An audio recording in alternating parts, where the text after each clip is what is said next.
birthday party.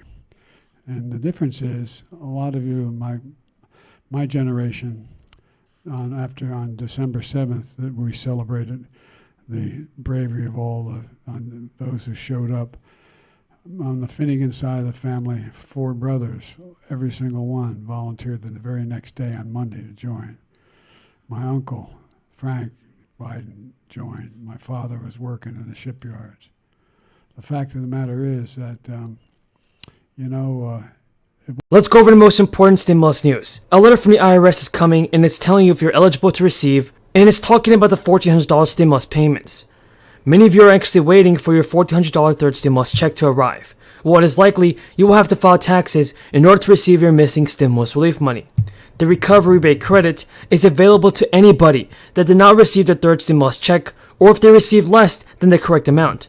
It is important to remember that in order to claim the recovery rebate credit, individuals must file a 2021 tax return to claim the remaining stimulus money. For Regine, I want to say that because of the infrastructure bill, a few weeks ago we had an event, our Safe Streets initiative for San Francisco, so that it be safer for children and families. The money you could receive will either be in the form of a refund or tax reduction. The letter is expected to be arriving in mailboxes by the end of January, with 36 million households expected to receive it.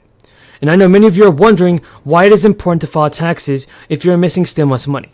According to CNET, the IRS will now record your stimulus check from 2021 in your tax return. This could lead to a review of your filing, which would inevitably lead to a delay in getting the stimulus back. And also, everybody, if you are a senior, then make sure to continue watching this. So today, CNBC reported that a public health emergency could actually cost millions of people to lose Medicaid coverage. The bad news is that up to 15 million people are at risk of losing Medicaid. Across the country, people are preparing for this. But the analysis have announced that many people are likely to be eligible for other forms of coverage. But there is a concern that few people will know that they are in danger of losing Medicaid and are eligible for other types of health insurance. There have been few attempts to communicate this to those who are affected, but not every state is approaching it the same way. So, as of now, states are required to keep people on the Medicaid payrolls during the public health emergency unless they move out of the state or ask to be removed. So when the public health emergency ends, states will have 12 months to go through enrollment and determine everybody's eligibility status. Now, we all know how Democrats spent much of January on the voting rights legislation. Now, with On the Vote now in shambles, they're refocusing their attention to the Build Back Better bill. So President Biden can get this done. So hopefully President Biden can get this done, everybody.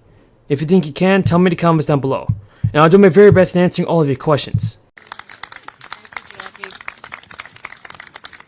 Well, good afternoon, everyone. There's a saying that those that preceded me have said everything that needs to be said. So I'm not going to put the microphone down yet, though. Ivar, thank you for your superb leadership. To the building trades, to all the stakeholders, the workers, the contractors, the pilots, as Congresswoman Spears so ably listed out, the honor roll of those that make this place work. My second home, I would submit to you, is San Francisco International Airport, because I am here faithfully twice a week for now almost 30 years. So I know every nook and cranny. I know what works and what doesn't work. I know where my favorite food snacks are. But more importantly, this is the gateway to the two magic words in our region: San Francisco, the city of St. Francis, and Silicon Valley. Right here. And as was said, this needs to be a world-class airport, and that's what we're here. Hey everybody, welcome back to my channel. So we have a lot of news to go over in today's update. First of all, I need you to know this. Nancy Pelosi says that the House of Representatives is working hard to pass the infrastructure bills before October 1st. And remember folks, President Biden wants to do several things on infrastructure. He wants to do something called social infrastructure, which might include the expansion of the child tax credit payments, as well as an increase to the Social Security benefits. So you guys have to stay until the end of this video to see what President Biden is saying surrounding the fourth stimulus check. And don't forget to subscribe to my channel. We have more bills to come. At the start of all this, we had two bills which were about emergencies. the first two bills. And the emergency isn't over, but the focus was on those two bills. Now we're mitigating for the damage of it all to the health and to the livelihood of the American people. And share this video with your friends and family. So as I said, folks, Nancy Pelosi said on Saturday that the lower chamber is hard at work to pass both a bipartisan infrastructure bill and a larger Democratic-backed spending package by October 1st. Pelosi said that the Build Back Better plan laid out by President Biden has a broad and bipartisan level of public support. She also stated that the $3.5 trillion price tag for the bigger infrastructure package will remain a top-line number for the bill. Let's not forget, folks, this infrastructure bill might include child care, home health care, and paid family leave, as well as medical leave. So President Biden could send out the fourth stimulus check inside of this infrastructure bill. And according to Pelosi, she told reporters that the president has been clear. This is the number that will honor his vision to build back better. For millions of Americans, Social Security is a lifeline. Nearly 2/3 of all seniors depend on it for most of their income. It keeps 15 million people out of poverty. And for millions of people who suffer accidents, who get sick, Social Security disability insurance. Into the $3.5 trillion is a number that has been agreed to in the Senate and is now before us in the House. Early this month, the Senate did pass a $1 trillion bipartisan infrastructure measure with support from both sides of the aisle. This piece of legislation allocated money for more traditional infrastructure, like updates to electrical grids, water systems, and air, as well as public transit. Following the bill's passage in the upper chamber, the Senate also passed a $3.5 trillion budget resolution.